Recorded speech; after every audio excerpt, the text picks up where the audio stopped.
Independent thoughts, independent life. This is Chad Benson. Will children be masked up or mask-free next school year? Parents remain torn over what makes the most sense. I think parents need to have the option on whether to mask their kids or not. It's good to have masking for the kids. And now contradictory guidance from leading health experts isn't helping. Earlier this month, the CDC said masks shouldn't be required for anyone in schools who are fully vaccinated. But on Monday, the American Academy of Pediatrics recommended that anyone over 2, vaccinated or not, should wear a mask in school. Insane! Let me tell you of insanity. That is what it is right there, insanity. Hey, I'm going to tell you guys this right now. I have an 11-year-old. And for those of you who don't know, I have almost 3-year-old. She don't always wear clothes. So mask is probably out of the question. I just want to let you guys know that. Anybody who's got a child knows that at some point in time from the age of, 1 till about 5, clothes seem to be optional. They are perpetually nudist. So saying that, hey, everybody over the age of 2 needs to wear a mask is insane. My son loves Halloween. Most of the time, his mask is on his head right about his hair level. So you can see his face. Why? Because he doesn't like it. He's into hockey right now. Like, that's his thing. He's like, Dad, I hate these face masks. They don't look, it's just tough. So, wait, hold on. The see-through face mask, the cage, you're not into that? No, it bugs me. So you want a 2-year-old to wear a mask? And then the CDC is like, I don't think they need to do that. The American Academy of Pediatrics, I totally think they need to do it. Because none of us here have ever been around a child of 2. We think they should pretty much be able to do anything. You're insane. You're insane. And talk about confusion, plenty of it. I think it sends a very confusing message to kids, and I also think it creates an environment that schools are somehow a much more unsafe place than the grocery store or Target or their camp. Dr. Rick Malley with Boston Children's Hospital says while it's true that current data shows children are less at risk of developing severe complications with COVID, we don't know what variables will be at play in the fall. We have to be a little bit careful given the emergence of these variants and the fact that many of these schools were closed for many, many months when the virus was raging. Raging. Insane. I'm just telling you guys it's insane. I think you guys realize that. Anybody who's ever had a child, you have a better chance of putting a costume on a cat than having a child that age wearing a mask. My son's 11. I was telling producer Anthony, I know this sounds weird, This is the way he wears a mask. It's usually, he makes it so it's way bigger than it should be, like all of his friends do. So that means it's about an inch off of his face. He then has it usually around his chin if he doesn't want to wear it around his throat and neck area. Those are the way that kids do this. So your thought process, by the way, 1 in a million is the chance of your child dying from this. Hospitalization is 1 in 3 million. If you're vaccinated as a teacher, don't you just say, we're going to just let this go, right? Now, the older kids, right? You get into high school, maybe you want to have them wear masks. I find it, if you're vaccinated, what are you worried about? If you're vaccinated, and if you're not vaccinated, then you must have a reason. And usually that reason is, well, I don't think this is anything too big. I don't think we should have anything to worry about. We've made the choice not to be. This going into school. So schools are getting ready to start. My stepdaughters are getting ready to go back to school here in the next 2-3 weeks already. Jack, they extended his school year last year because, well, they didn't really have a school year. So he went a little bit longer. So he's not going back until the last week of August, first week of September. They're still working on the details of how that's going to work. My friends around here are teachers. They're already in there. Some of them went into class yesterday to start getting stuff ready. That's where we are. And this is the fight that we're going to take to start this. Well, the Delta variant is very real. I get it. Some people say it's not real, but this is a real thing. But if you think you're going to start the school year out with a battle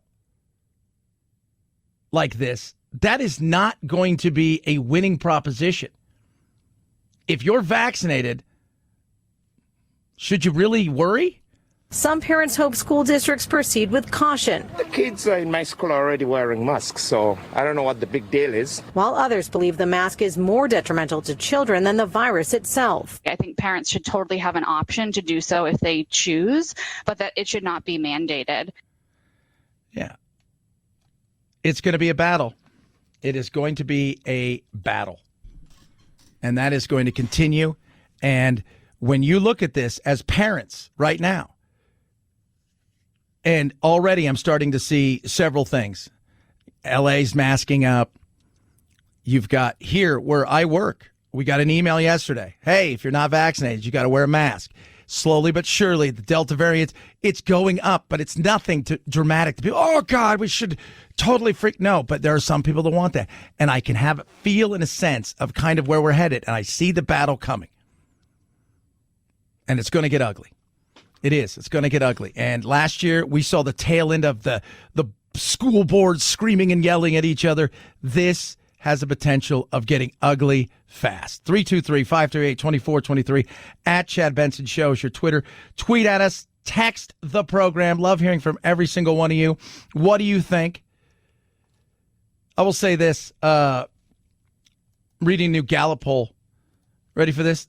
Last year, 2020, as far as stress went, the most stressful year in forever. In fact, this is what's crazy. So what they track is Negative Experience Index, which is a great name for my album. It's physical pain, sadness, anger. 115 countries, 15-year high. 15-year high. In fact, we were somewhere around 41%. But you saw the battle. But here's the thing. Here's when the battle really began. Even in 2008, even through all the hell that we went through with the collapsing of the financial markets, that was only like 29%. We got over 40%. But if you saw from the time that Trump was elected, 37%. But even before that, it started to rise. The battle of social media. You could see a lot of these things taking place. It was, I don't think it was all so much the pandemic. I think it was the way that we reacted to the pandemic that I think made us lose it. Because we started battling with each other, like battling over masks, right? We're battling over for kids in schools. We're battling over a lot of different things. It's nuts. And now we've got inflation looking us right in the eye. I got gas yesterday. Producer Phil, you're out there in Virginia. What are you paying for gas right now? Because you're usually a little cheaper. I paid $2.99 this morning. So I paid $2.95. My gas station that I go to overnight, $3.05. It went up 10 cents and I got off the gas. So it's crazy. So, and again, nationally, we're seeing a spike. In the past week, the price of regular unleaded has gone up another 2 cents to $3.15 a gallon on average, according to the Energy Department. The price of regular unleaded is now 97 cents higher nationwide than it was a year ago at this time. The cheapest gas is along the Gulf Coast at $2.83 a gallon. The most expensive is in California at $4.18 a gallon on average for regular unleaded. Yeah, so I paid $3.05, but I got off. So I get off my job here, doing my stuff. So I leave the house every day in between 2 and 3 in the morning, and I get home at 7. I got off the freeway last night. I paid $2.95. In less than 12 hours, it was $3.05. That is nuts. You don't think that has a effect on people? Absolutely does. So when you think about stress, it's not just COVID. It's the effects of COVID, which is we've got broken supply chains. We've got more expensive stuff because of shrinkflation, inflation. People are paying more. all of these things start to add up. So when you look at last year as being one of the most stressful years in recent memories, it was more than just battling over masks and the worrisome of, are you catching anything? There was also the thought of, am I going to be able to pay my bills? Right? And it's one thing when it's a singular person, right? Like it's, over here, you're like, oh, Jim lost his job. When it's the entire neighborhood, then the entire city, then the entire state, the entire country, and the entire globe, it's stressful. It is. 323-538-2423 at Chad Benson Show's your Twitter. Tweet at us, text the program. So much stuff to get to today, including a new segment called Chad Fixes. I'm going to fix something today, something that I deem to be struggling and broken. We're going to see if we can revive it back to life. Think of it as like bar rescue, but we're going to do it in a much shorter period of time, and we think we're going to add some spice to some things. Make you think, oh, yeah, that might not be a bad idea. MyPillow has Giza Dream Sheets. They've got the MyPillow, and they have towels. They're not lotiony, soft, super absorbent. Come in a variety of colors. What you get with them is two massive towels, huge towels, right? Then you get the medium-sized towels, and you get the washcloths. Normally it's $110. Right now, $39.99. $39.99. Take advantage of all the massive discounts at mypillow.com. Make sure you use promo code Benson. Along with all of that, you get a 60-day money-back guarantee, 1-year warranty. The cotton is grown here. It's all made here in the USA, which is an amazing thing, which we need more of. Take advantage of these amazing discounts. See all the incredible discounts at mypillow.com. Use the promo code Benson, mypillow.com, promo code Benson. Get these incredible towels for just $40. Mypillow.com, promo code Benson. Chad Benson Show.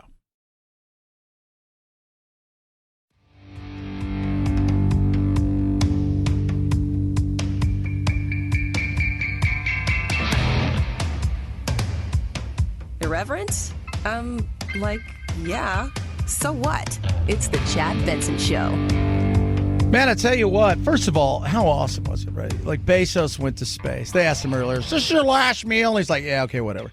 So he flew off to space, and it was quick. It wasn't that we're going to be up there for days. They were there, I think, for 11 minutes was the entire thing. And they landed the rocket thing. What do you call that thing, Phil? The first thing that shoots off. Huh? The booster? The booster came back, landed fine. It was a little tough landing on the other thing. They kind of smashed into the ground pretty darn hard, but it's interesting, like watching the three little parachutes and then boom, three big parachutes like deployed afterwards, and then they landed out in the middle of the desert somewhere. So there they are. The whole thing is very interesting. I think it's cool, and people are like, oh, what do billionaires could do? They could do so much more with their money. This isn't about today. Well, this for him, it is. But for others, it's, like the likes of Bezos is about himself, right? He wants to be a space guy. But then you go and you look over at somebody like Elon Musk or Richard Branson. They have different things. And I do think that Bezos and them, they want to do some other stuff. Bezos is really into space. Like, that's his jam. Like I said, he was in an episode, I think, of, wasn't it like Star Trek, one of the ones? He essentially bought I'm going to buy the company. I'm going to put myself in a starring role because I'm a space nerd. Space nerd. Pretty cool, though. Pretty cool. I like the fact that we do stuff like that. I think it's awesome. I do. I look back at this and I think to myself, with all the chaos, with all the craziness, with all the lunacy that goes on in the world, and we always, we always hear about the bad stuff. This is incredible. In less than 2 weeks, we've had 2 civilians, people that aren't astronauts, build something. Yes, use their enormity of wealth and connections to do something, to think about going into space. So eventually that we can all go into space in a certain way, shape, or form. And that's pretty awesome. I think it's awesome. I know a lot of the people are like, I think they could have done so much more with it. 323-538-2423 at Chad Benson Show is your Twitter. tweet at us. We had a recession. I don't know if you guys were aware of this, but we did have a recession. It lasted all of 2 months. That was it, according to the powers that be. It lasted from February last year till April. So we went through February and March, April, 2 months. It was the shortest recession. The biggest recession was 2007 to December to June 2009. That was 18 months. July 81 to November 82, 16 months, matched by November 73 to 75. But this was the shortest recession that we had. And let's see here. Who does he sound like, Mr. President? You might remember some of the predictions that if I became president, we'd, quote, see a depression, the likes of which we've never seen, end of quote. Well, it's true that the economy was sputtering before I got here, adding only 60,000 jobs per month. But now, 6 months later, we've changed that. We've gone from 60,000 jobs per month to 60,000 jobs every 3 days. More than 3 million new jobs all told. That's the fastest growth, I'm told, at this point in any administration's history. Yeah, well, settle down, right? Like, Trump had the greatest economy of all time. Now you have the greatest economy of all time. It's not just the numbers, but let's look at the time. When you go back and look and say, who had the greatest month in history? People go, oh, look at Reagan. But then look at Reagan. There was people were out on strike, and Reagan basically told everybody to get their butts back out there, and they did. That brought there's a lot of way to look at this. Trump's economy was massive, and it was booming. It was booming. He was handed a better economy than Obama was handed by Bush, but Trump, he put it on steroids. At the same time, the coronavirus thumped him. Take away the coronavirus, and then take a look at this. We've got inflation. We have a lot of issues, and we have a ton of people who don't want to work, which is also an issue and will eventually cost us if we can't get them back out there. 323-538-2423 at Chad Benson Show's your Twitter. Tweet and text Chad Benson Show.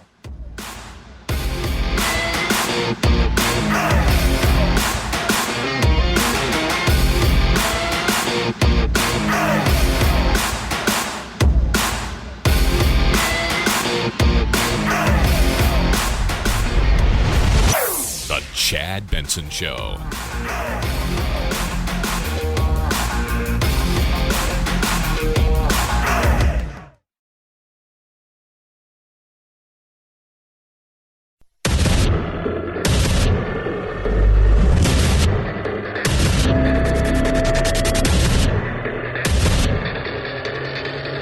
Independent thoughts, independent life. This is Chad Benson.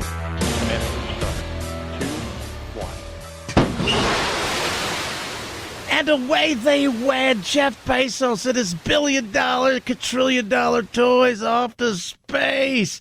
And as they flew to space, they got to the exciting part. 30,000 feet, Mach 1. 30,000 feet, Mach 1! Then from there, it was time to be floaty. Woo! Oh, wow. It does change you. Also, you have to look out the window. Holy kid does. Oh, wow.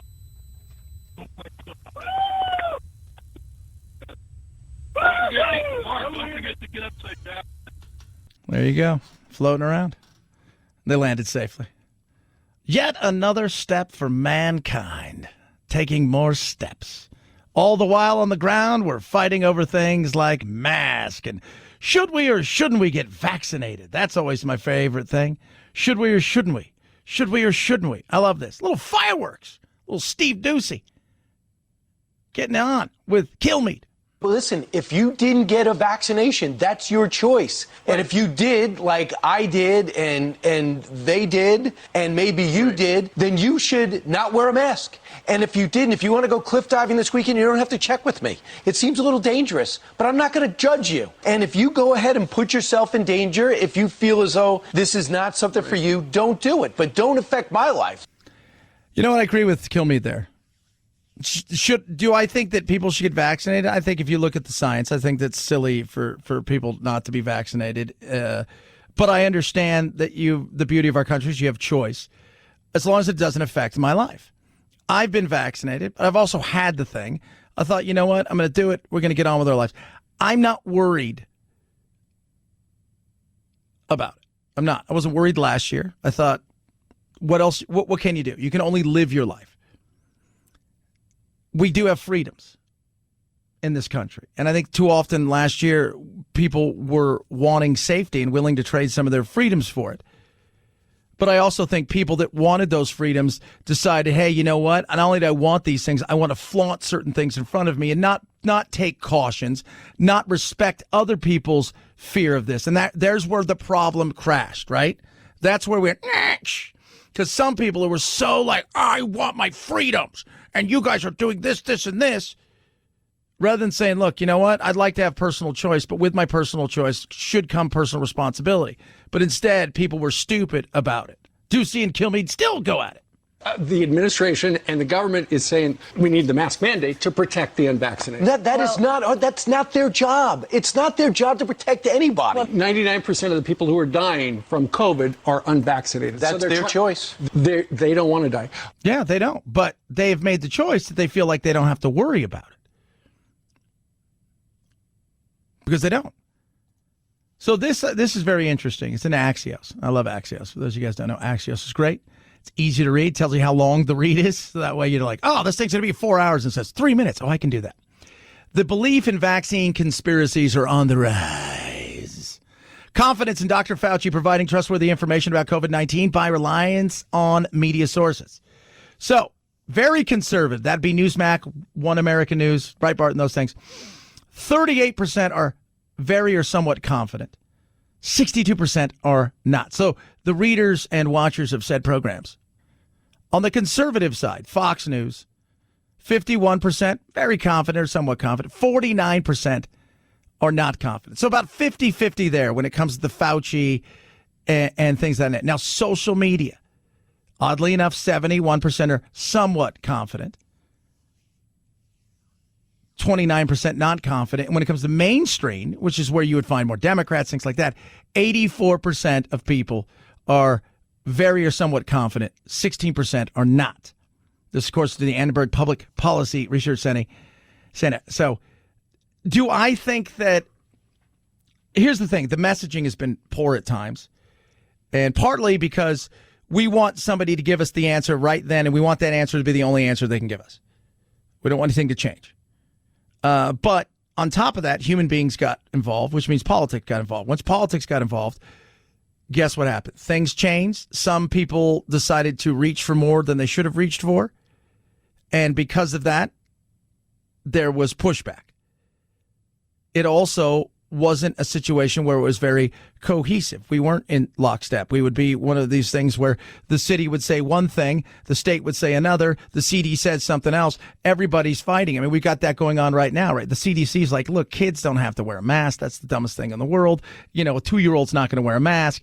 That's insane. And the pediatrics, the American Association of Pediatrics is like, everybody should wear a mask. And you're like, oh, God, this is the battle we're at right now. This is it. The battle that we're at is here. Now, there's a difference between the conspiracy theory side of things and the reality. Here's something. Fauci and Jim Acosta talking about the Wuhan lab. Remember, that was a conspiracy as well because people deemed it to be. But the reality is nobody ever really knew anything because we weren't allowed to ask the question. CNN has learned that some senior Biden officials think that the lab leak theory is at least as credible as the natural origins explanation. Has your thinking on this changed at all? I keep an open mind, although we keep an open mind that it is possible that it could be, as they say, a lab leak, that the most likely explanation is a natural evolution from an animal reservoir to a human. All right, so that's it. But you got to keep in mind, World Health Organization came out last week and said what? Yeah, they need to be open-minded, right? They need to be open-minded in the fact that they shut down the theory before it even began, and part of that is the politics. They don't want to piss China off. You see it with our movie industry, for God's sake. You see it with our basketball. Oh, don't say anything bad about China. Don't say anything. And, Daryl Morey of the Houston Rockets is getting obliterated, and everybody else is bowing to Xi and the dollar that China's creating for him. The World Health Organization is no different. They're an organization that needs money. China's one of the big players. They want to piss them off. They don't care about pissing us off. And the reason is simple. They have a one-party system over there. So you piss that party off, it ends. Here, we have open debate. We have open dialogue. We have arguments. We have situations where we will sit down and debate it thoroughly, and you will find support, and you'll find some that dissent. There, it's all or nothing. So it's okay to piss us off. It's just the Americans. Once you say that, which I believe is the more likely, you've got to make sure you emphasize that you still keep an open mind for all possibilities, including a lab leak. Right, and I'm not alone in that. I mean, a recent paper was put out by 21 very well internationally respected virologists and evolutionary biologists who said the same thing as I'm saying. And I rely on people like that who have great experience in this. That's what they do every single day. Yeah, and then you get somebody else who contradicts that. It's because we will never get any of the things that we need to really have a deep dive into this, because that is never going to happen with China. We'll never know. But there's a conspiracy theory that isn't. It's a theory. It wouldn't be outside the realm of possibility of a virus getting out of a lab where they do gain of function. That wouldn't be outside the realm of possibility. But it was shot down originally, which made the conspiracy theory grow, which gave it that wildfire kind of thing that happens. Like, oh, now they're shutting this down because of that. They're doing this because of this. They're doing. That's the issues that people have. But when you look at the conspiracy theory side of things, what is it? It's the right now, who feel that the election was stolen, that this thing was man-made and brought about to destroy Trump, and if you go and get a vaccine, you're going to turn into something. I don't know. I just keep telling everybody, I don't know what you guys are bitching about with the vaccine. I love my tail. It's prehensiled. I can hang out on trees and do stuff that you can't do. It's not very nice, Chad. 323-538-2423 at Chad Benson Show is your Twitter. Tweet at us. The Olympics. Speaking of coronavirus. I don't even know where to start with them. Let's start here with the Olympics. How about, I don't know. Does anybody even want it? Koichi Nakano is a university professor who doesn't want the games to go ahead. And a recent poll suggests as many as 80% of Japanese people agree with him. The infection surge is taking place again, and the Tokyo area is under a fourth state of emergency. COVID cases here are low compared to other countries, about 3,000 a day at the moment. But Japan has a serious issue, a poor vaccination rate, only 22%. Yeah, that's not good. People aren't thrilled by this. They're not. And the stats, too, that's the other side of stuff. See, because I was wondering, like, how real are the statistics that the Japanese are releasing? Because the want to do this, the amount of money they poured into the Olympics, how real is it that they're going to give the real stats of what it actually looks like coming up into the games? So far, 71 people associated with the games have tested positive for COVID.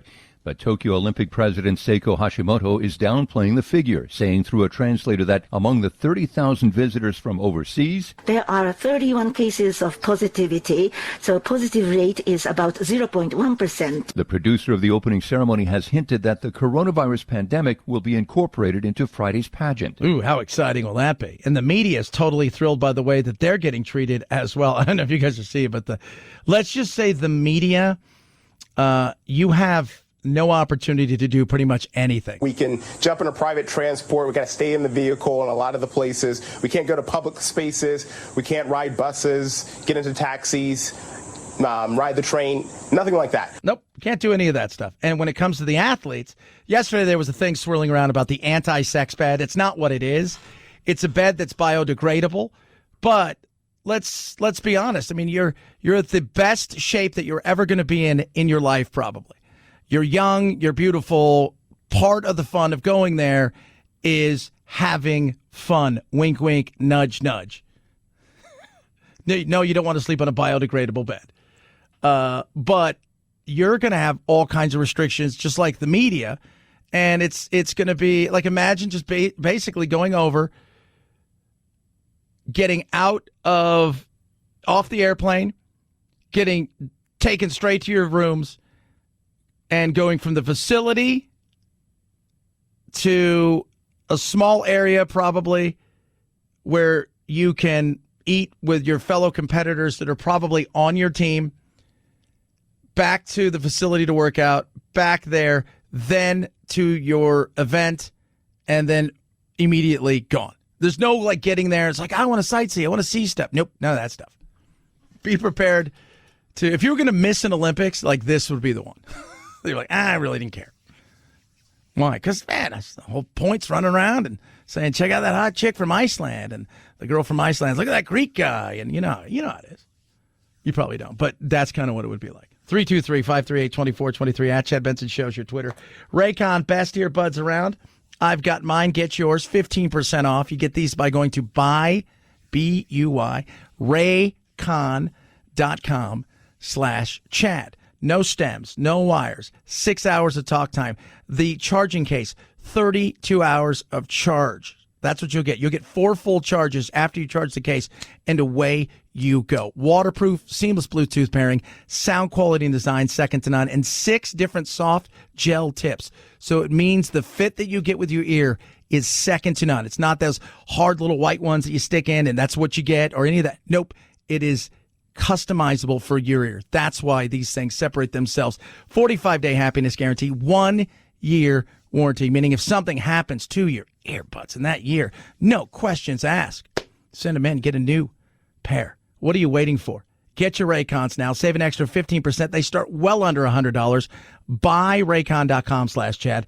Buy Raycon.com/Chad. Buy Raycon.com/Chad. Chad Benson Show.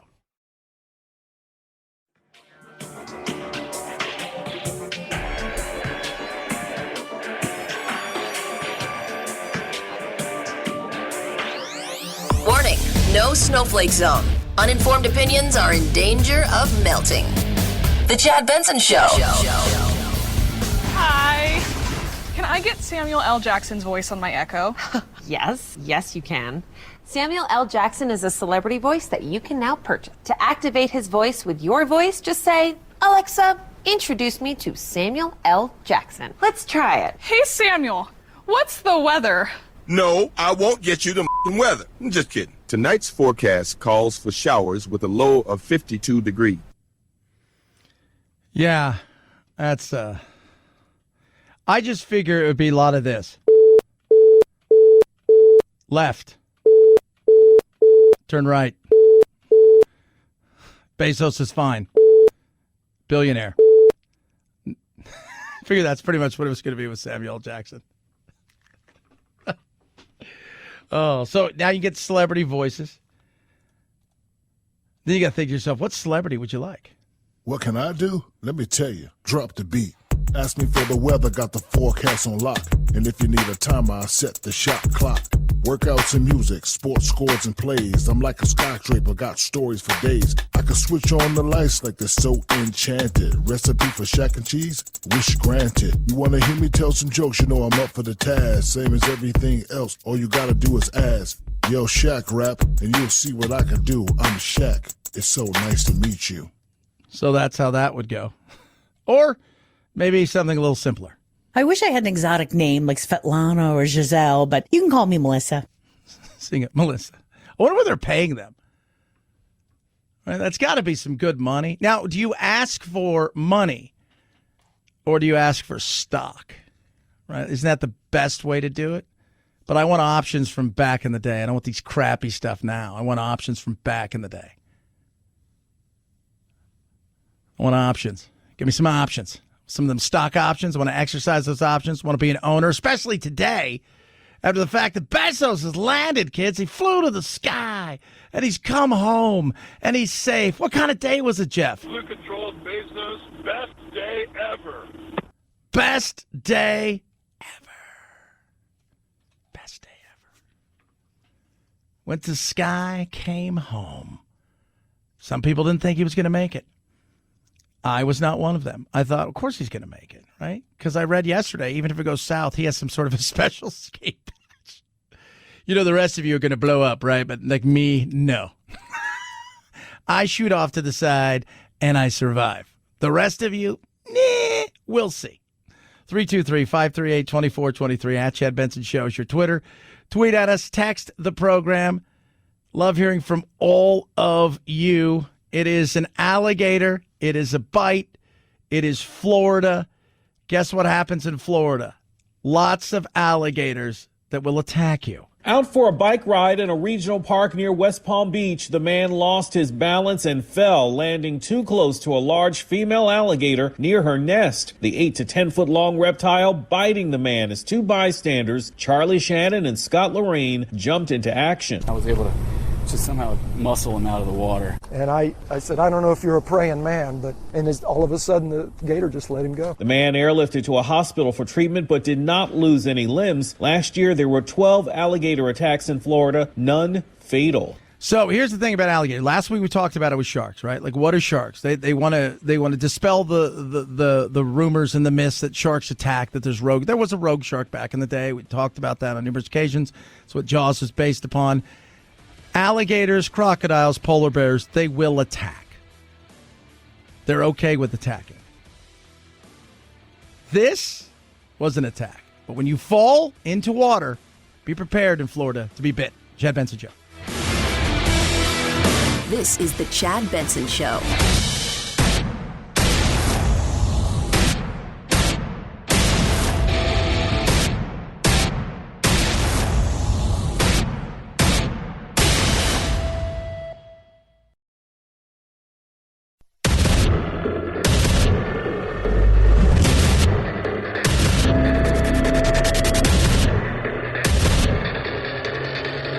Independent thoughts, independent life. This is Chad Benson. Command and start. 2, 1. And away they go. Jeff Bezos and his crew, including the youngest and oldest people to fly to space, take off, fly off to space, spend several glorious minutes in space. So right after they take off they head, right? Like, so they're on their way. First thing you got to do is get to a certain level, right? Because you can't just take off and it's like you're in space. No, you got to go through things. First thing you go through, we got to get to Mach 1. 30,000 feet. Mach 1. Mach 1 it is. Then you get yourself floaty time. Time to get floaty time. So you have to look out the window. Holy kid, God. Oh, wow. Woo! Don't forget to get upside down. Yep. Then you ask the guy, hey, guy who pays all of our bills, how you feeling? Blue controlled Bezos, best day ever. Best day ever. And then eventually, it's time for landing.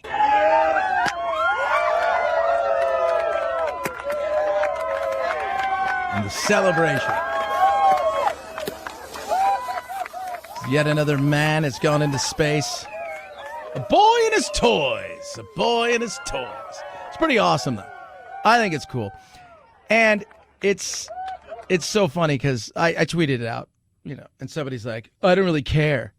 Who gives some lady writes, I don't really care. Who gives a fart? The minute he starts paying more taxes, then maybe I'll care and we'd celebrate. I'm thinking, and that's why you do a regular job, have a regular life, and others don't. Well, he doesn't pay taxes. He pays taxes. He pays what he's supposed to pay, no more than that. When he loses billions, you're not like, oh, man, we should help Jeff out. No. But that's where it goes is, oh, he did something nobody else has done. You're not looking at the bigger picture. And that's why people like that, if they were around with no vision back in the day, we'd still be what? Like eventually, somebody had to crawl on land and go, all right, I'm doing this. Like, dude, don't do it. Hey, I'm up here, guys. What do you think of these apples? That's what Bezos just did today. Took another step. Now, a lot of it was about his ego, but I think he's got plans. Elon and Branson, I think, have different plans, but still, it's an awesome thing. These are people that are doing stuff that are incredible, and I just love the way that some people react towards it. Well, like, he's just the worst person, and you just sit back and just go, this is why those who can do, and those who don't, well, they sit around and bitch about it and talk about how awful everybody else is for doing it. 323-538-2423. At Chad Benson Show is your Twitter. Tweet at us, text the program. To mask or not to mask is the question. These people in California, in particular LA County, are not maskers. And they're letting you know. Anti-mask protesters made their way through Century City Mall on Sunday. They first went to a nearby Ralph's supermarket where there were confrontations with shoppers captured on cell phone video. I don't either. I don't wear masks. Anti-maskers club. Oh, great. You guys are real scientists, eh? Yeah. You know, you follow those scientists, right? So that's the battle that is. That's the battle that's coming now that other people are saying, oh, here comes the mask thing. And I think that's a part of it. I think there's going to be some masking that's going to be going up because people are terrified. Delta's here. Oh, my God, Delta. What are we going to do with Delta? Well, what makes me laugh is a group like this, they're probably not going to get vaccinated, and I think this thing's a joke. And it's not a joke. Like I said, is it more deadly than the flu? A little bit. Is it really deadly to a particular group of people with comorbidities? Yeah.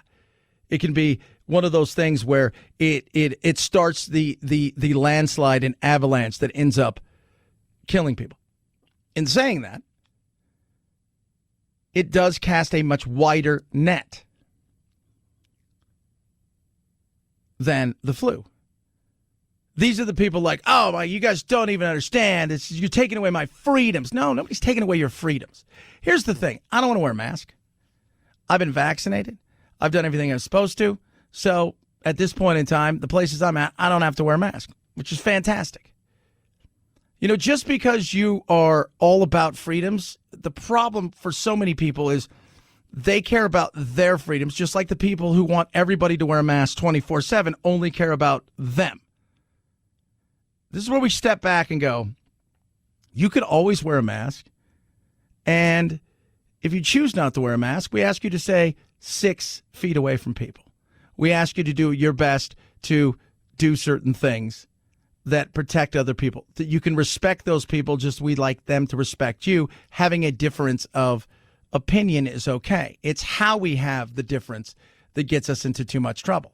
The video is recorded by Sam Braslow, a reporter for the Beverly Hills Courier. Braslow told me he's covered the group as they've been part of pro-Trump rallies in Beverly Hills, gone to various stores, and then the mall yesterday, confronting everyone from shoppers to store workers to mall security and a mall representative. You're not even wearing your right. You're not even wearing your right. Why don't you go to Sinai and catch the virus and see what happens to you? Our immune system will fight it. That's No, your immune system will not fight it because you've never seen what happens to the dog. No, it comes from the lab. It was man-made. How do you know? It was man-made. It literally has been man-made. See, everybody's coming. No, it's literally my immune system will fight it. And let's be real.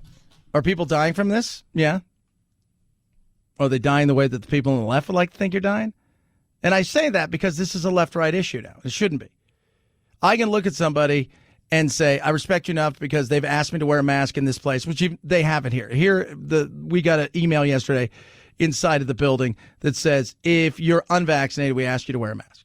That's it. If you're vaccinated, we're not going to ask you to do that because, in theory, that's why you got the vaccination.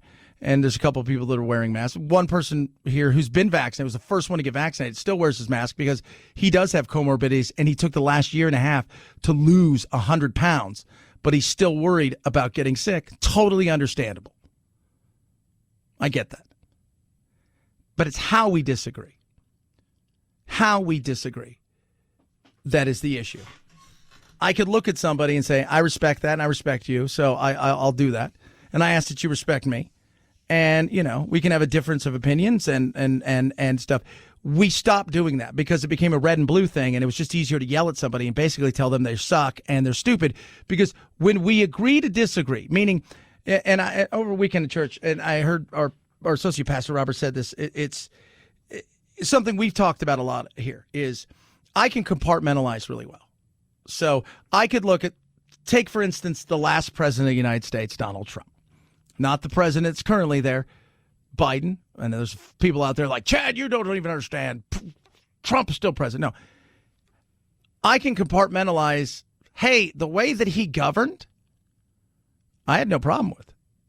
Did he make some missteps? Yes. Everybody, by the way, who's in that position or any position in life, you're going to have missteps. You're going to try some, it doesn't work. And it was you, or maybe it was just there were several factors that it just wasn't going to happen. But I could look at Trump and say, I didn't mind the way he handled the economy. I thought it was really damn good. I like the fact that he took on immigration. Didn't like the fact that the way he went about the certain issues with the kids and the separation. But I also can compartmentalize the difference between somebody says the orange man's bad. Did you see what he tweeted? And did you hear all the rumors and stuff? And the reality of how certain things went when you find out they were baloney. But most people can't. It's all or nothing. And that's this kind of thing here. So what you find is you're a masker or anti-masker. You're an anti-vaxxer or you're a vaxxer. And I can't look at you as anything other than is what I'm starting to see happen now. It's like you have a vaccine and you believe in science, or you're stupid. And you're stupid about everything. And that's just the dumbest thing. But that's what people are doing. LA County health officials responding today to continuing anti-mask protests last week at Erewhon Market and then again yesterday. For those people, I would remind you, this isn't just about you. The facts are the facts, and they are grounded in science. Wearing a mask will protect you, but even more so, it will protect those around you. I think they see themselves very much almost as freedom fighters. They see themselves as asserting their rights and pushing it back against an infringement on those rights. Yeah, and they do feel that way. They feel like that they're being infringed upon, and that it's just the next step. And it's understandable after seeing some of the stuff that people did in the last several, and especially in a place like California, in the last several months, year plus, the way that the government overreached, and in many cases overreached with zero science behind it, just because they thought they could and got away with it. And in doing so, they also went against their own orders to the benefit themselves. And no, wearing a mask isn't settled science. If you have a good mask, an N95, it's great. Otherwise, wearing a mask, you're mostly trying to protect other people from potential of you giving it to somebody else. But unless you're double or triple masking, you're probably not stopping anything from getting through. And let's all be honest with ourselves. Our mask has been in our pocket. It's been on a table. It's fallen on the ground. It has been thrown in your bag at work. It has been stuffed in your desk. It's been washed rarely, if ever. So to think that, oh man, this thing I bought from Old Navy and Target that looks really cool, that matches my outfit, is somehow offering me some massive protection against something that potentially could kill you, you're fooling yourselves. In many cases, it was more or less a placebo effect for a lot of people, but it wasn't getting some super job done. It just made people feel like it. Separating was probably far more important. 323-538-2423 at Chad Benson shows your Twitter. Tweet at us. MyPillow has new pricing on their towels. Their towels. Oh, their towel set. Oh, Chad, tell me about this towel set. Wrap yourself in this towel set. It's amazing. Normally it's $110 right now. $39.99. 6-piece towel set. 2 bath towels, 2 hand towels, 2 washcloth, 2-pack. All right? So, proprietary technology. Highly absorbent, not lotiony, soft to the touch. Cotton's grown in the USA, available in all kinds of sizes, colors, and Machine washable. 6-day money-back guarantee, 1-year limited warranty. Take advantage of these super massive discounts and everything else that MyPillow has to offer. I was talking to a friend of mine that's here. She was telling me last year that, the year before last, that she graduated college and her dad kind of went hog wild because he had 2 girls. He didn't have to pay for college anymore. So he bought his mom this diamond necklace, and she took my mom on this world cruise, and she goes, what was the thing that she loved the most? She got MyPillow pillows and sheets, and that was the thing that she loved the most. I'm like, it is. You guys will love it. The stuff is amazing. 800-983-4975. Call that number. Take advantage of all these discounts. Or MyPillow.com. Use the promo code Benson to get these massive discounts. MyPillow.com. Promo code Benson. Chad Benson Show.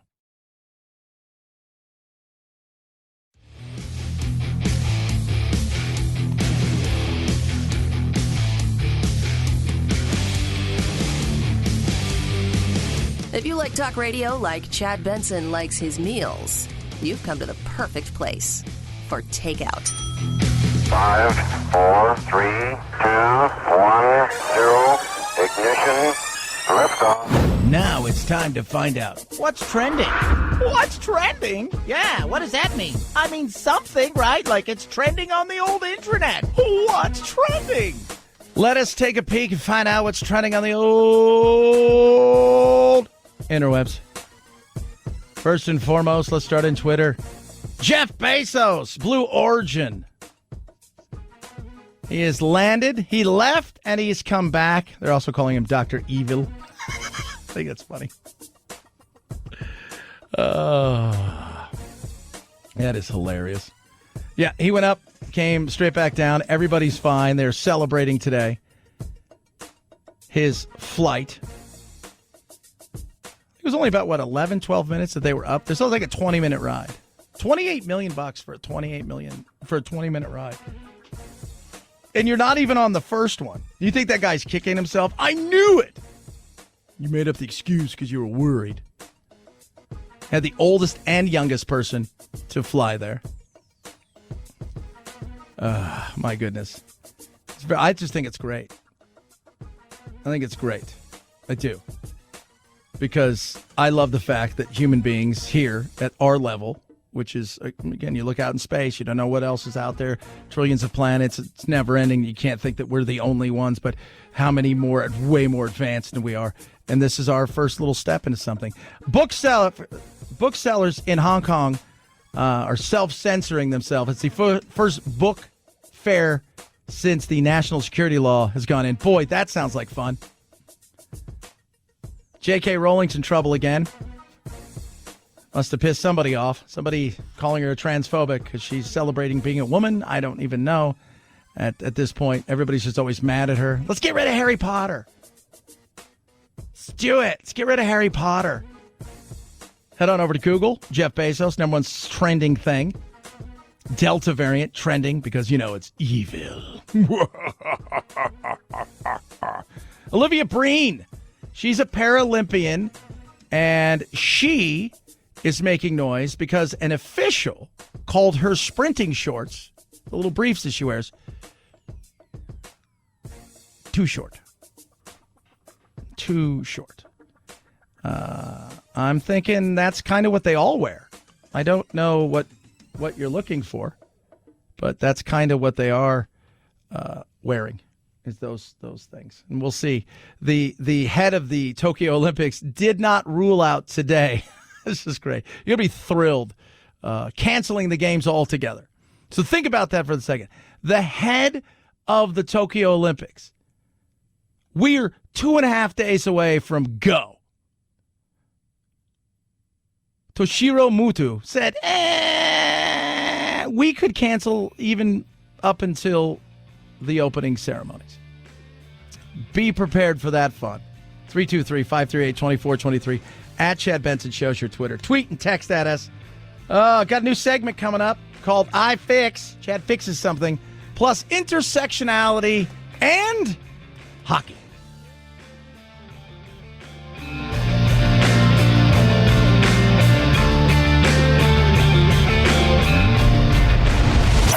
The Chad Benson Show.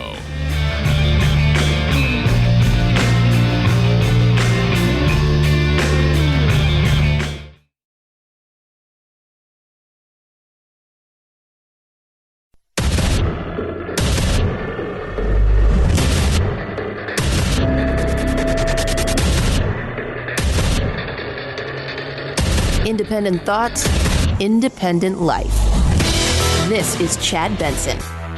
Would President Biden ever call former President Trump and say, I need your help, let's cut a PSA and tell people to go do it? First, I would say that what we've seen in our data is that the most trusted voices are local officials, doctors, medical experts, civic leaders, clergy from time to time. And that is where we've really invested our funding and our resources. Clergy, you say? Oh, for sure. Come and get yourself a bit of the shot. I always feel like that everybody who's... If you're not the Pope, everybody thinks the Pope's Italian. Oh, for sure. What are you doing? And that every other clergy person is Irish. I don't think that's true. Is that the best place that we should be spending our money? Should Trump be pushing and helping get this message out there that you need to get vaccinated, or at least that vaccines are safe and that you're not going to be, controlled by said government? So here are some of the strategies to reach the unvaccinated, the unwashed, the unclean, as some people would call it. So,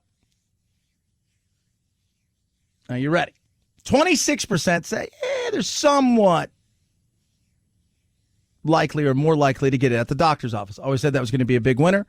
16% says not likely. 55% say not at all. How about if you give people paid time off? 24% said, yeah, that will help. 11% said not likely. 63% say not at all. How about a celebrity or public figure endorsing the vaccine? 14% said totally I would do that. Another 14% said, nah, probably not. And 70% said nope. Community volunteer, meaning, somebody who's in your community who, say, is an activist in the community. People look at this person and say, that person, maybe it's a minister, right? Maybe it is somebody else who is really active, and they're like, hey, this person I trust. 15% said they would. Had they talked or heard from a person like that? 13% probably not. 70% said no. No.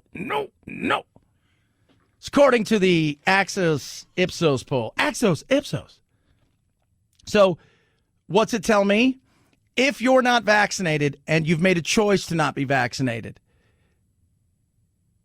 only about 20% of those people that are left unvaccinated, and we're not talking about kids, right? I'm talking about adults, people that are in their, out of high school, who are really, I'm talking about even out of college, because young kids still, I look at you, if you're 23, right, and you're living with 12 guys and you're drinking beer every night because, oh my God, tomorrow night's, $1 beer night, you still feel you're invincible, right? I'm talking about people that are living in the real world, who are out there every single day, who are working. Those people, only about 20% of them are probably going to even give you the chance to persuade them. Otherwise, they've made up their mind. They're not going to do it. They're not. They're just not going to get it done. Doesn't matter what you say. Doesn't matter how you do it. Even people that have gone out there and have had this and have suffered tremendously with it, that's not changing their mind. And this isn't just strictly a conservative thing. This is also this is an issue amongst people of color. This is an issue in the Latin community as well. This is an issue across the board. There is a distrust inherently. The one thing all of them share in common, the super deep right-wing conspiracies to communities of color, is there is an inherent distrust of government. Now, it's totally different. Like the people in the Latin community. I mean, I was talking about this yesterday with one of my colleagues here who is Latin, and his family, he's got it. He's gone and taken the shots, and he had it. And he's like, like half of my family will, but the other half, in particular the guys, are like, no, I hear it makes you sterile. I hear it gives you, makes you impotent and stuff. And so you're not fixing that because they've heard it from somebody they believe to be a trusted source. You're not fixing that. People of color inherently have an issue and a fear of what this government can do, and rightly so in many cases. But who's been disproportionately crushed by this when it comes to the numbers? You're like, yeah. Yesterday I retweeted something, and I'm just gonna throw it out there, and this sounds like, and look, guys, I like data and I like facts. I look at stuff and I'm like, okay, that seems like this is very much a data facts kind of thing. But it's tough to say in a day and age when everybody freaks out over something. But I tweeted out about Dr. Makari, because we were talking about what? Getting people to wear masks all the time in schools, things like that. And I said, fear-mongering sells. He tweeted out, vaccinated 16-year-old in Vermont should be required to wear a mask in school, ? Vermont, 0 deaths, hospitalization, 1 per 100,000, cases 2 per 100,000, vaccinated 85% over the age of 12. There's no reason those people should be wearing any mask whatsoever or not doing anything other than living their life. And somebody says, well, you guys in Arizona and places like that, you shouldn't worry about that. You should find out what they're doing right. I said, I'll tell you what they're doing right. What are they doing right? Predominantly college educated, predominantly white. So meaning less trust. More trust with the government than people of color. That's the reality of it. Oh, yeah. That's, and by the way, when you break down Vermont's, like you go and look at their race breakdown, if you will, of ethnicities, 94.16% white, 2 or more races, 2.02%, Asian, 1.68%, black or African American, 1.36%.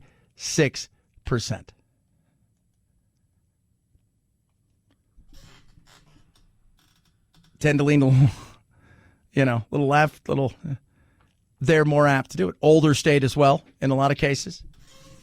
So, but you go and do the data. So it's people of color. It's the white people in the South, the rural areas. You're not going to reach those people by showing up and somehow magically saying, I'm from the government, I'm here to help, would you like a shot? It's not going to happen. And for people of color in the Black community, it's a tough, you can roll out all of the sports stars, the community organizers, the pastors and the preachers. It's still a tough road. So we have to learn to live with this thing, through this thing, and around this thing. And people are going to have to learn that for some people, the want for you to have certain people vaccinated for whatever reason, they're not bothered by it. I like this. This is a very good back and forth between Steve Ducey and Brian Kilmeade. Well, listen, if you didn't get a vaccination, that's your choice. And if you did, like I did, and they did, and maybe you did, then you should not wear a mask. And if you didn't, if you want to go cliff diving this weekend, you don't have to check with me. It seems a little dangerous, but I'm not going to judge you. And if you go ahead and put yourself in danger, if you feel as though this is not something for you, don't do it. But don't affect my life. Yeah. I think for a lot of people, that's it. I've done my part. I've done everything I could. I'm going to get on with my life. And that's the way we should be. We can respect each other's differences. But there are people out there, I think, that are curious about it, that are willing to get it, maybe don't understand it. It's how do you reach them without having to maneuver through the minefield of the people that are saying that you're going to get this, you're going to turn into a vegetable, you're going to get autism, you're going to have 20% of Republicans believe there's a microchip inside of here. 20%. Do you know how many times a day I get something sent to me that says, here's a microchip, you're going to be magnetized, all like, I was joking with my uncle last night, who, by the way, is the biggest Trumper in the world, literally and figuratively. Loves Trump. And he tells me, when I hear people say that, I'm like, how stupid are you?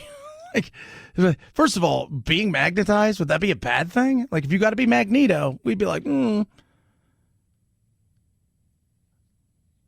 No, asking Trump to come out and help you isn't going to do it. It isn't. Letting people have their choices and make their choices, even if they're wrong choices, you think, are part of life. You can't save everybody, and that shouldn't be the government's job to do it. The administration and the government is saying we need the mask mandate to protect the unvaccinated. That's not their job. It's not their job to protect anybody. 99% of the people who are dying from COVID are unvaccinated. That's their choice. They don't want to die. No, they probably don't, and they don't think they will. But here's the funny thing. On the opposite side of stuff, the people that have gotten vaccinated, NBC's new poll, latest poll, and again, I like looking at polls, research all over the place, whether it's research and polls, because I think it does give you a snapshot. It's not always perfect. We always know that. How you craft and question things can manipulate certain things. 72% of people who are vaccinated are worried about the Delta virus. 42% of people who are unvaccinated are worried about it. What does that say? Some people are overly cautious, right? They want to live in a bubble where they want a seatbelt for their seatbelt and a helmet for everything. And other people are willing to just take that chance, and they feel that this is nothing. You got to let people live their life. And every once in a while, we can agree to disagree without putting people in a box and saying you're evil. 323-538-2423 at Chad Benson Show is your Twitter. Tweet at. I'm going to get to it next. I promise you. I'm fixing stuff. I've decided from now on, I see some things, I want to fix it. I'm taking on a sport today that I think needs a little fixing, a little modernization. We'll do that straight ahead. Rough Greens brings you the best supplement for your dog ever. You sprinkle it on top of your dog's food. It brings your dog's food to life. Your dog's food is meant to sit on a shelf, right? It's got like a shelf life, and it can sit there for months, even a year. Nothing in there's living.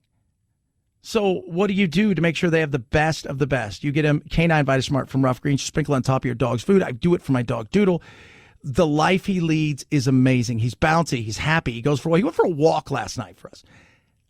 It was awesome. We got to wait till much later in the evening. Obviously, being out here in Arizona, it's very hot. But we took him outside for a walk, and he walked around the block, something he would never have done a year and a half ago. And it was awesome to see. Came back in, got a drink of water, jumped on the couch. He's in a better shape. His joints don't hurt. His hips don't hurt. He's happier and healthier at a much older level, and it's all because of Rough Greens. Right now, try it before you buy it. It is simple. It is easy. RUFFgreens.com/Chad. You go there.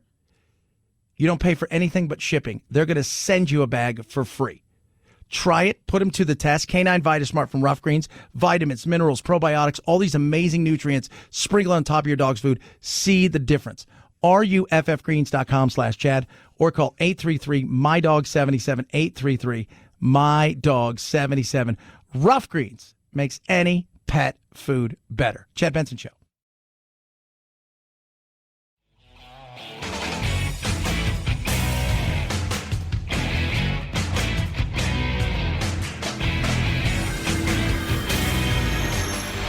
Podcasts are American as hot dogs, apple pie, football, and sushi.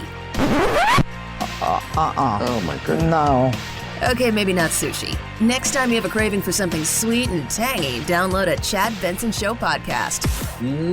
Boy, that is good. It's different because you get a little bit of saltiness. It's so good because it's sweet and salty at the same time. Get a taste on iTunes, iHeart, or Spotify and binge to your ear's content. Oh, yeah. You're listening to The Chad Benson Show.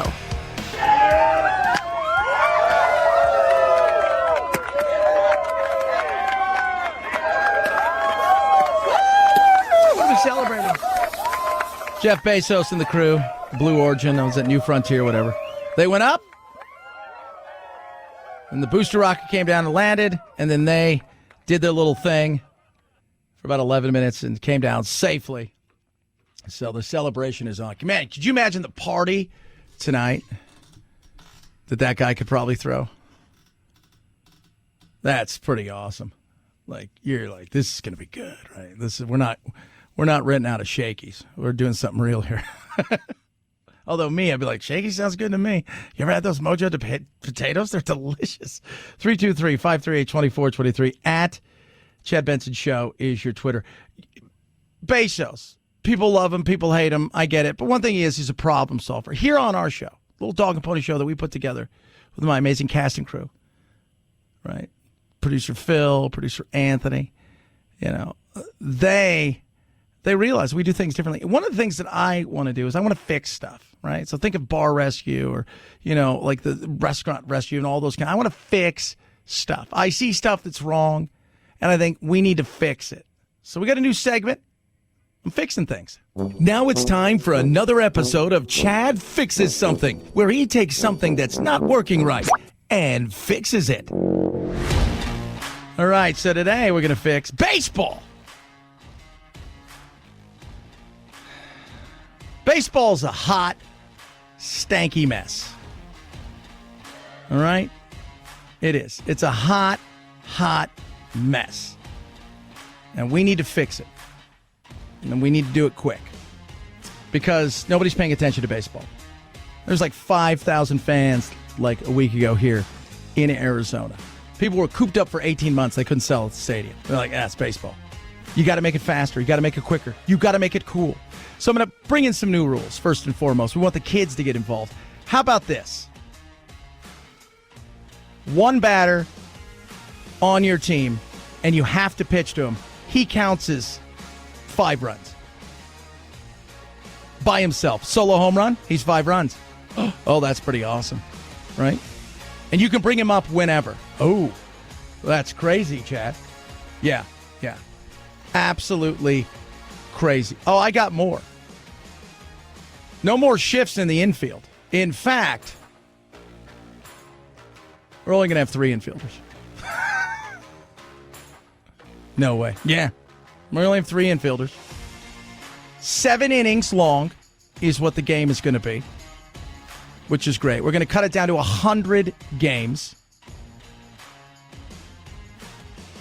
And the batter gets to keep his bat all the way around the bases if he wants.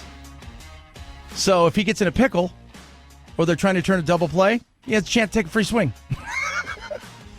You guys are liking this, right? You're like, this is horrible. I mean, I'd like to watch it once. And if he hits it out of the park, it's a home run. Oh, I like that. Right? Very much so. Little things like this. I'm trying to get the kids involved. I don't think the kids are involved enough. And they better learn to get involved. Because if you want to build something, it can't be for just today. So you better figure it out. Little things, like making them bet their own paychecks, would go a long way.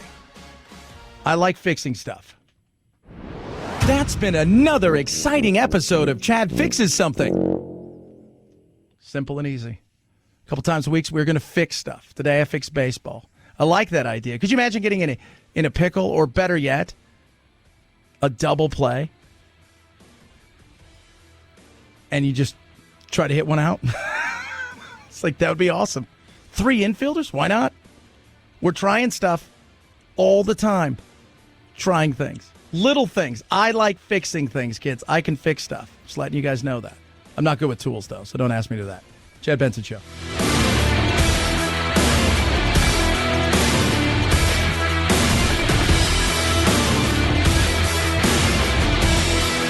This is the Chad Benson Show.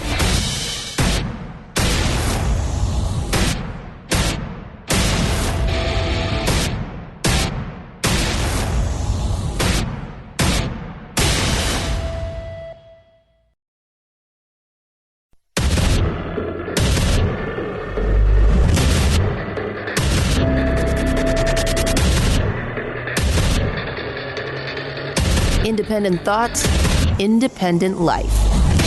This is Chad Benson. Will children be masked up or mask-free next school year? Parents remain torn over what makes the most sense. I think parents need to have the option on whether to mask their kids or not. It's good to have masking for the kids. And now contradictory guidance from leading health experts isn't helping. Earlier this month, the CDC said masks shouldn't be required for anyone in schools who are fully vaccinated. But on Monday, the American Academy of Pediatrics recommended that anyone over 2, vaccinated or not, should wear a mask in school. Because people... Let me tell you a story. No, that's the dumbest thing ever. Anybody over 2? Anybody over 2? Anyone over 2 should wear a mask, whether you're vaccinated or not. It should be great. You should totally wear a mask. Because 2-year-olds are so good at following directions. That's why They're like, that's why we turn to 2-year-olds in times of crisis, right? Said nobody ever. 2-year-olds are not going to wear a mask. 4-year-olds not going to wear a mask. 11-year-olds have trouble wearing a mask. I'll say this. If you still are in that age range where you may have an accident, chances of you wearing the mask properly and or all day long is 0. 0. Zilch. Nada. Not happening. And it's dumb. This virus, while it's nasty and it's a pain in everybody's ass, is not deadly to kids. They don't seem to be the super spreaders that say the flu is with children. Not saying they can't spread it, but according to the latest data, when it comes to this, is they don't spread it very easily. Oh, and by the way, 1 in a million chance that your child will get sick and die from this. 1 in 3 million that they'll have to be hospitalized. So soak that up for a second. A 2-year-old. A 2-year-old. I have an almost 3-year-old. She's in her nudist phase, which they go through. All children go through it. I don't want to wear clothes. I don't want to wear feet prisons. I like what I'm rocking right now. I have one shoe on, I have a rock in my hand, and I'm buck naked. That's a 2-year-old. Good luck with that. This is why people look and go, how do we trust anything anybody says?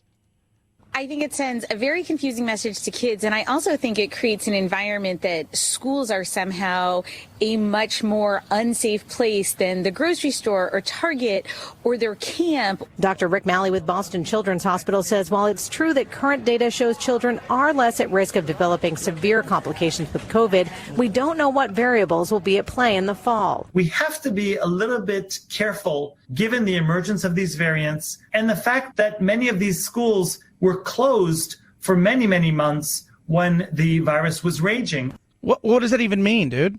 Bro. So wait. Hey, we don't know what's going to happen tomorrow. Plus, these schools were closed. Well, Chad, maybe the virus would mutate if all the kids got together.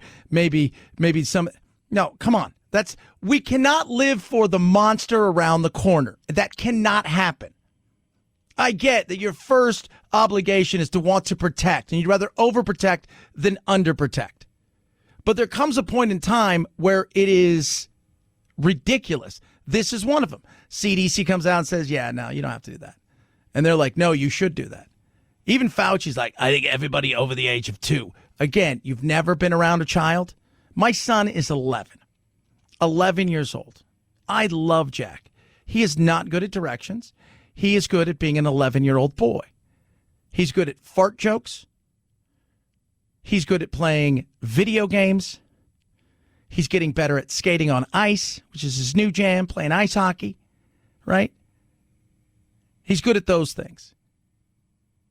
He's good at watching TikTok and YouTube. Like, that's his thing. The mask thing is a joke. When he puts it on, it's down around his chin. I look at all of his little friends. They're down around their chin. If they're lucky, it stays there. Usually it falls down or it's on one ear. Better make it the right ear because, good luck with this. This is the battle that is coming. We've had 6-8 weeks of no fighting when it comes to mask, in particular at school board hearings, things of that nature. We're going to start to get it again. Even kids who are vaccinated are going to be in a situation that's like, wait a minute here. Teachers are vaccinated. Kids are vaccinated. Everybody's wearing a mask. Why? It's not based in science. Does everybody feel good? Some parents hope school districts proceed with caution. The kids in my school are already wearing masks, so I don't know what the big deal is. While others believe the mask is more detrimental to children than the virus itself. I think parents should totally have an option to do so if they choose, but that it should not be mandated. Just when you think it can't get weirder, it does. Get ready for that. Get ready for the battle that is coming. And it's sad. It's sad that we're in this, but it's understandable because we've managed to take something like a virus, which we should all be like, hey, guys, look, you know what? We all don't get along. And you know what I've noticed about this? And I know it's not enough kids and people are playing sports or did play sports. This in particular at a high level, right? Like when you're kids, you're kind of all friends and stuff. But you look at what's going on. Like I played sports at a pretty high level, especially for my time when Americans going over to Europe and trying to play soccer was unheard of. It was like 4 of us over there, scraping by, doing everything we could. But I played with guys who I know didn't like me. I played with guys who I know didn't like the fact that maybe I took a job from another Englishman. I played with guys who I didn't like.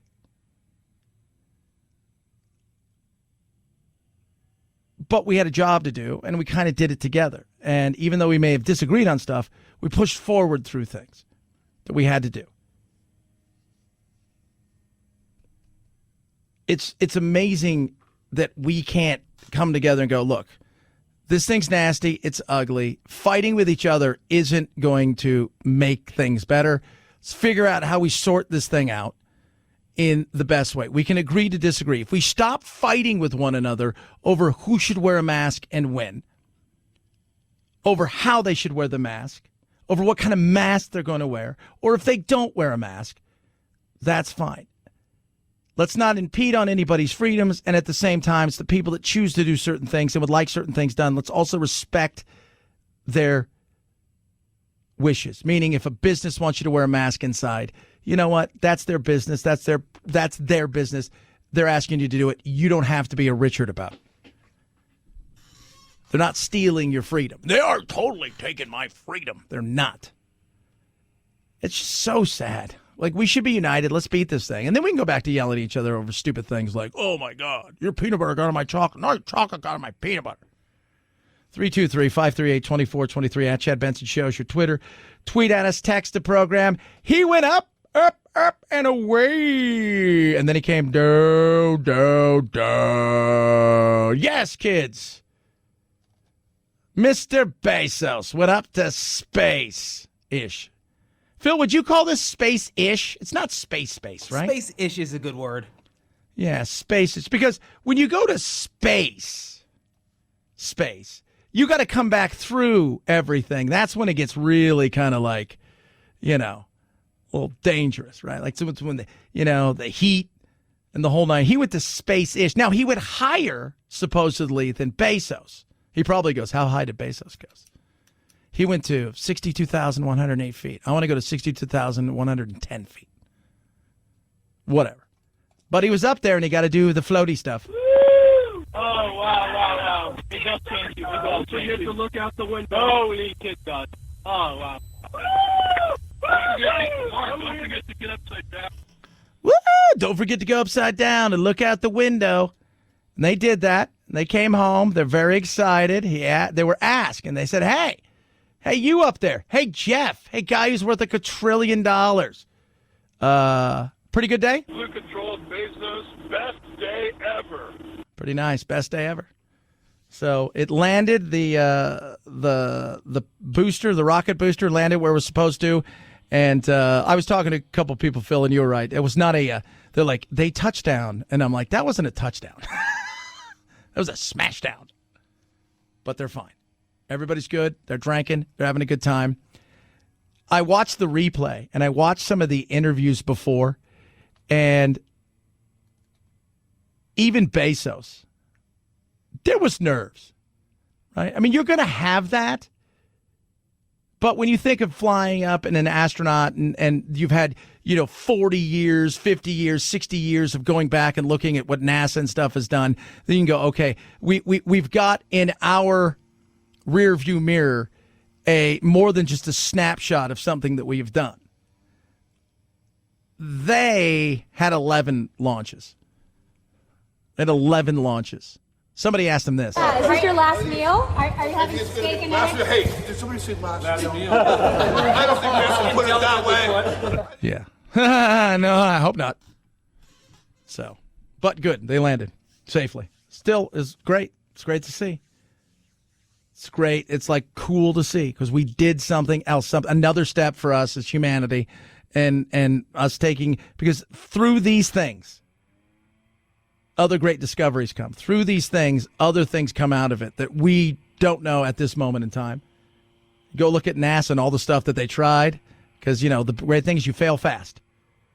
And the stuff that you try and it doesn't work, or it works, but you know what to do with it because it really has this doesn't pertain to any things we're doing. But, hey, it's got a different function. We can do certain things with this thing. 323-538-2423. At Chad Benson Show is your Twitter. Tweet at us. Rough Greens makes any pet food better. I give it to my dogs. Now, I say dogs. I have 3 dogs. I give it to Doodle. It's my older dog. You guys hear me talking about him. Doodle's super famous. You can see him on the, you go to ruffgreens.com/Chad. You'll see him there. On top of that, I give it to my dog Red and give it to my dog Bowie. They're young. They're puppies. They're happy. They're healthy. Never had any problems. I've had Red for almost 2 years, about a year and a half, actually. We've had Bowie for just about a year. Never had any problems. Took him to the vet, and the cleanest bill of health. I love what this does. It's got vitamins, minerals, vegetables, omega-3, 6, 9, probiotics, digestive enzymes. You just sprinkle it on top of your dog's food, brings your dog's food to life. Right now, you try Rough Greens Canine VitaSmart without paying for it. You cover the cost of shipping.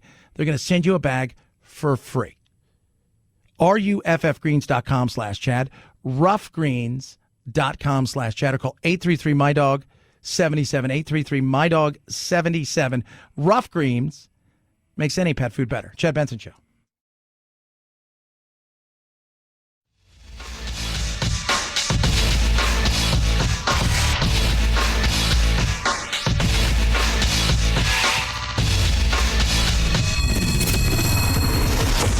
The Chad Benson Show, where we reach across the aisle and occasionally poke someone in the eye.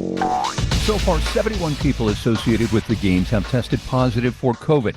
But Tokyo Olympic President Seiko Hashimoto is downplaying the figure, saying through a translator that among the 30,000 visitors from overseas, there are 31 cases of positivity, so positive rate is about 0.1%. The producer of the opening ceremony has hinted that the coronavirus pandemic will be incorporated into Friday's pageant. If there is a pageant, what? So apparently, the cat that runs the Olympics, and let's throw something out there, right? Like this is you don't get the Olympics on like a Tuesday, right? And they're like, hey, next year you guys are, like next month you guys are getting it. Like that's not the way it works. It's a long process. Paris gets it in 3 years, then we get it Los Angeles in 2028. These things are planned out, and Los Angeles, Paris, even Japan, not so bad. Like Los Angeles, if they told us, hey, you guys, we're going to hold the Olympics in L.A. in mid-August. Right now they said that. We could be ready. We have the transportation, albeit a little spotty at times, out there. We have the roadways. They've held it before. We have all of the stuff. Japan, they built some things. The guy that runs it says, up until the opening ceremonies, there's still a chance we may cancel this thing. So think about that for a second. Up until the opening ceremonies, where they're coming out and they're, again, waving to nobody because nobody's in the arena. There's nobody in the crowd. There's nothing. Up until that point, they kind of have we may still cancel it, depending on how it goes. And it's not like it's running rampant there. But that's the worry. And it's going to suck because we got new weird events. The Olympics is an evolving organism, one that tries to adapt to the times and to tastes. In previous Winter Games, says Olympic historian David Walaczewski, the International Olympic Committee realized that they were losing the youth audience. So suddenly you had snowboarding, freestyle skiing. The updating of this year's Summer Games includes the addition of skateboarding, surfing, climbing, and karate. Karate! My money's on Danielson. I just think that when he does the thing with the kick, it's pretty sweet. You don't have video games? I'd have video games. I would. I'd have video games. It's about modernizing. You got to do some of that stuff. There's just, I like it. The rock climbing. I'm missing parkour. That's the one of all of the things. I might have tossed in parkour. Everybody does it around the world, right? And you can have obstacle, like think about it like the American Ninja thing. How cool would that be? That'd be fun to watch. I think that'd be neat. If there is a game. The debacle that would be if they said on Thursday night, yeah, we decided to cancel the games. just, and you've already flown over there. You've gone through all this mess. Oh, 323-538-2423. At Chad Benson Show's your Twitter. Tweet at us. Intersectionality. You don't know what it is. I'm going to break it down for you because we got critical race theory. We'll touch on that. Plus, intersectionality in the world of hockey. There's a new post that the Seattle Kraken have, and it's just interesting. 323-538-2423. At Chad Benson Show. It's your Twitter, Chad Benson Show.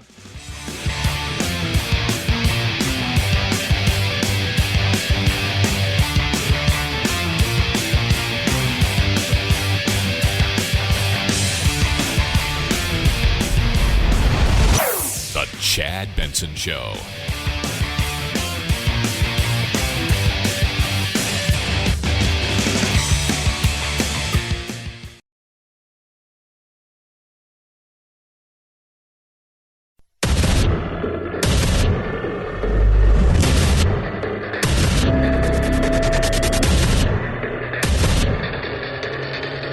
Independent thoughts, independent life. This is Chad Benson. Another prediction, it's my favorite one, I must add, is that if I got elected, I'd bring the end to capitalism. I never understood that one, but, in 6 months into my administration, the U.S. economy has experienced the highest economic growth rate in nearly 40 years. And now the forecasters have doubled their projections for growth this year in the economy to 7% or higher. It turns out capitalism is alive and very well. Oh my God! Who's that sound like? Sound like the guy before him. It's the greatest in the history of great. Never before will we see anything like this. Inflation is real, though. He even talked about this, Mr. President Biden. We also know that as our economy has come roaring back, we've seen some price increases. Some folks have raised worries that this could be a sign of persistent inflation, but that's not our view. Our experts believe, and the data shows, that most of the price increases we've seen were expected. Some of it was expected. Some of it's nature, right? The more that we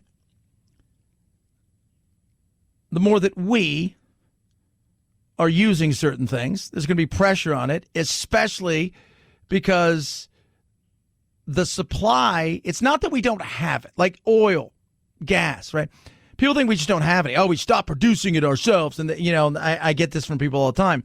It's not that we don't have an abundance of it, even in storage. The problem is we don't have the people to take it from point A to point B. That's the issue. So what do we need? Well, we need to bridge the gap. We need to get the people, the truck drivers that have the special licenses to take it from point A to B. So we have a kid that we take to school every day. He's a great little kid. And his mom and dad, they're now truck drivers.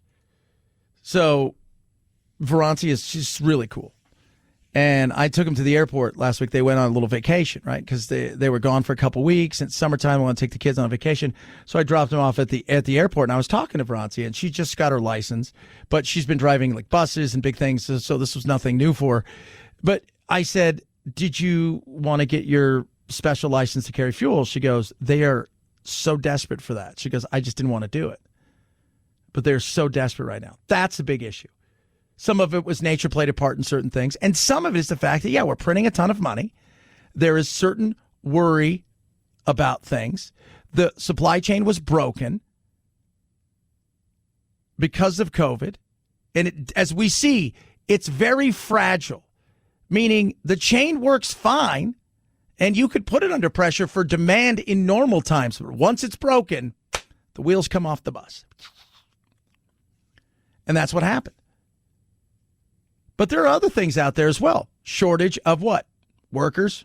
Restaurant owners are taking a double hit, a shortage of workers and skyrocketing costs. Omelets are among the mainstays at Nick Kostopoulos' Honey Milk restaurant outside of Chicago, but the rising prices to make them and nearly everything else here are becoming unsustainable. What on this menu costs more to make these days? I mean, burgers are up about 40%. 2/3 of restaurant operators say their total food costs are higher than they were before the pandemic. Yeah, Taco Bell actually has put out on their website, hey, you may not be getting everything you want. We just don't have the product. Oh, you got shrinkflation. You got a lot of different stuff going into it, and people are feeling it. One of the big things is the gas price. In the past week, the price of regular unleaded has gone up another 2 cents to $3.15 a gallon on average, according to the Energy Department. The price of regular unleaded is now 97 cents higher nationwide than it was a year ago at this time. The cheapest gas is along the Gulf Coast at $2.83 a gallon. The most expensive is in California at $4.18 a gallon on average for regular unleaded. So when you think about things, right, when you're thinking about certain things, about why are stuff so expensive, some of it is the nature of the situation, us coming back. We've got way too many people trying to get to something where we'll have the supply. You can look at it like vaccines. Remember when vaccines first came out? For those of you guys who don't know what a vaccine is, this helps protect us against a virus, say coronavirus. But we had a lot of people that wanted them, but we had a limited supply. Now we have all that we need, but not a lot of people that want them. And that's kind of what's happened here. But there are issues as well. Shrinkflation. In April, for the fourth straight month, wholesale prices shot up for beef, pork, and fruit. Supply lines have been interrupted. Transport costs are through the roof. Supply issues have also meant products constantly out of stock, both at Kostopoulos' restaurant and his grocery store next door. So what you're seeing, a new trend is shrinkflation, where they believe that a customer can comfortably pay a certain amount of something, so they're getting smaller and smaller portions. Yeah. Usually they'll do that at like French restaurants, and then they charge you an exorbitant amount of money, and you're like, oh, this is kind of stupid. But we're getting that. You remember when you're a kid, you get a bag of chips, and you're super excited, and you open it, it's like, that was all air, and 12 chips. Now it's 8 chips. So there's a lot, and all of that adds up over time. And right now, most economists are like, yeah, we expect this to come back and to, get to level par, and we should be fine. It's if it continues to persist for the next several months into next year, where Biden would really have to go, uh-oh, I better figure something out. And printing tons of money, borrowing tons of money may not be the answer. We will see, though. As of now, though, the economy's doing all right, and he's not destroyed capitalism. He's not destroyed capitalism. 323-538-2423 at Chad Benson Show is your Twitter. Tweet at us. People always say, he's going to destroy capitalism. I was like, how's he going to do that? Tell me how he's going to do that. Is he going to steal your house? No, he's not going to do that. Is he going to take away your property? He isn't doing that. Is he going to tell you who you have to work for like you would? No, he's not going to do that. No. When I hear people talk about what he would do and what he's going to do. And again, I'm not a fan of a lot of the stuff he's looking at. But I will tell you this, I don't buy into 90% of the crap that people say out there because it's outrage, and that's all they're selling is outrage. This is not real. Right? He's not going to do that. He is not going to be that person that destroys capitalism. Oh, he might want to have higher taxes on the wealthy. But to say that he's going to take away capitalism is the dumbest thing in the world. Oh, we're going to become socialist. We're not. It's just not going to happen. We'll have socialist ideas. Hell, we got plenty of them now. But the reality is we're never going to get to that point. It's just not happening. We have private property. We have ownership. We have things that are guaranteed by our Constitution. Plus, I will say it again, we have 400 million guns. And if you think that that's just going to magically, that they're going to come take everything away from you and that the military is going to be totally on board. No, it's just not happening. It isn't. We like our stuff, stock them deep, sell them cheap. I go back to when people talk about communism and stuff. I go back to, do you guys remember Scarface, Tony Montana, when he was going off on like what it's like to be in Cuba? And we were thinking about this the other day. You know, like Mayorkas comes out here and basically says, he's the director of Homeland Security, hey, if you're from Cuba, don't come here. You're not coming here. Don't even come here. Don't even think about coming here. Right? Like, because they're real political prisoners, right?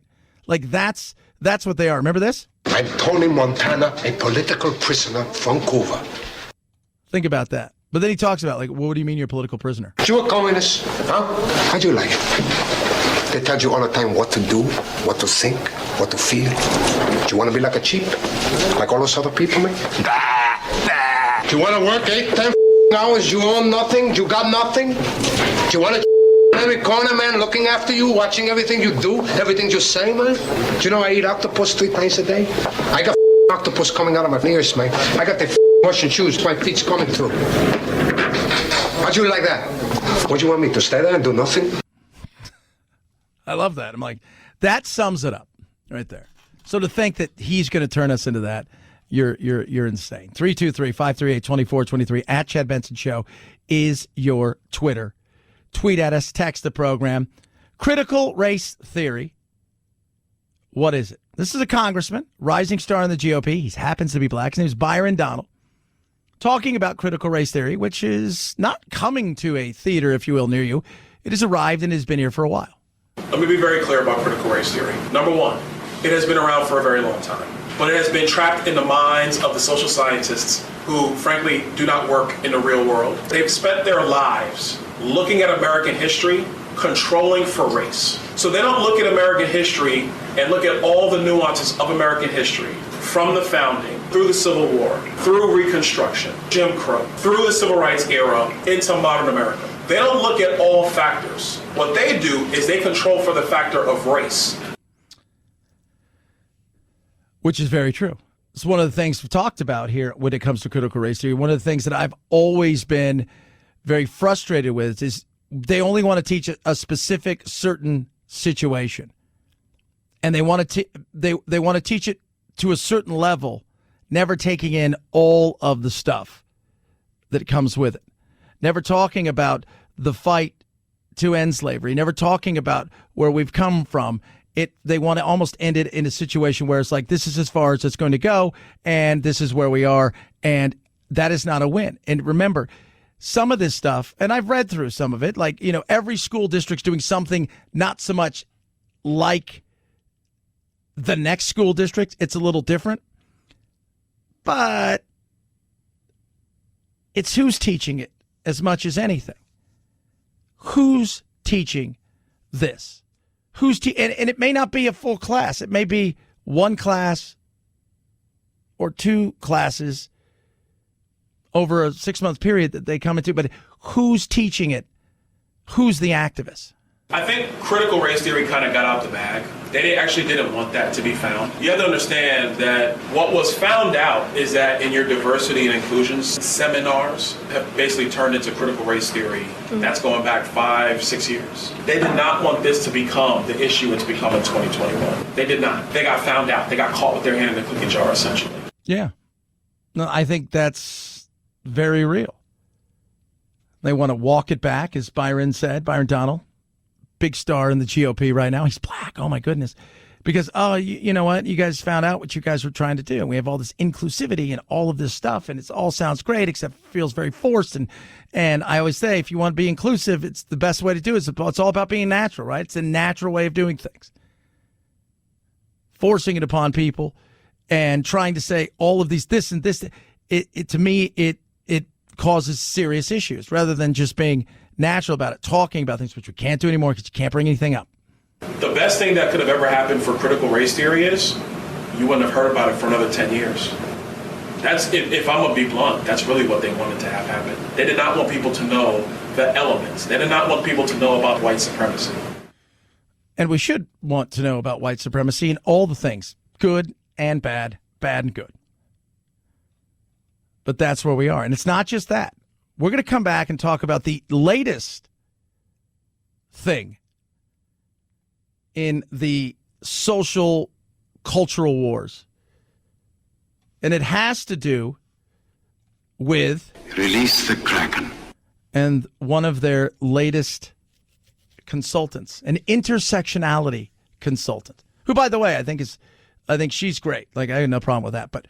But it's just, that's kind of where we are right now. Like, that's with intersectionality consultant and some sort of critical race consultant, right? Inclusivity, chief inclusivity officer. Those are big things to be right now. Chad Benson Show.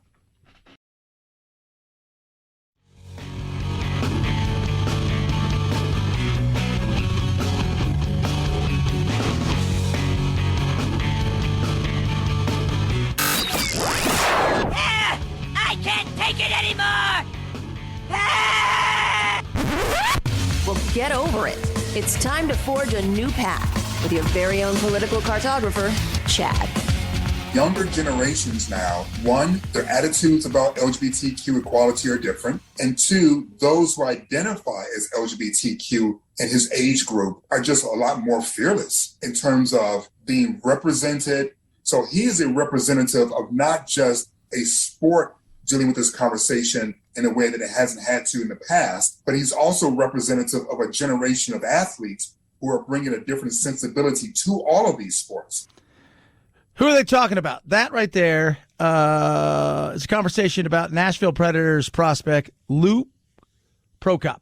He's 19. He's the first active player under an NHL contract to come out as gay. Plays for the Predators. His dreams to play in the NHL. He is pretty damn good. Has a chance. He's a prospect. He's come out and said that. Is that going to make people feel weird? I talked to my little brother about this. He's like, no. He goes, come on, we all knew that it was gay guys. I played with guys that were gay, and we kind of all knew it. I don't think it's going to make it weird.